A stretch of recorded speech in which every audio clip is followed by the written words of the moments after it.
थेट जातोय पंढरपूरमध्ये। अभिराज उबाळे आमचे प्रतिनिधी जोडले जात आहेत। अभिराज, आपण पाहतोय पंढरपूरमध्ये देखील प्रतिष्ठेची लढत पाहायला मिळालेली होती। देवस्थान विकास आघाडीच्या माध्यमातून एक नवीन राजकीय समीकरण या ठिकाणी अस्तित्वात येत असल्याचं पाहायला मिळालेलं होतं। कोणत्या विभागामध्ये आता निवडणूक अधिकाऱ्यांच्या वतीने कशा पद्धतीची तयारी करण्यात आलेली आहे? पोलिसांचा नेमका कसा बंदोबस्त असेल? कोणत्या विभागामध्ये साधारणतः किती फेऱ्या होणार आहे?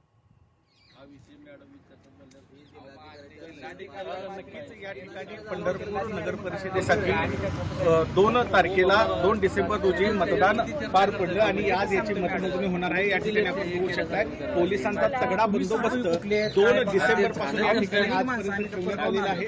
पंढरपूरसाठी 60,841 मतदारांनी आपल्या मतदानाचा हक्क बजावला होता आणि आज त्याचा निकाल लागणार आहे। जवळपास 11 टेबल या ठिकाणी मतदान मशीन मोजण्यासाठी तयार करण्यात आलेले आहेत आणि 9 फेऱ्यांच्या माध्यमातून या ठिकाणी मतमोजणी केली जाणार आहे। भाजपच्या वतीने ही प्रतिष्ठेची लढाई केलेली आहे। पालकमंत्री जयकुमार गोरे असतील, माजी आमदार प्रशांत परिचारक असतील, आमदार समाधान अवतारे असतील, यांनी कमळ चिन्हावर या ठिकाणी 32 उमेदवार उभे केले होते, तर 4 उमेदवार हे पंढरपूर शहर विकास आघाडीचा त्यांनी सोबत घेतलं होतं। त्यांच्या विरोधामध्ये स्थानिक तीर्थक्षेत्र विकास आघाडीच्या माध्यमातून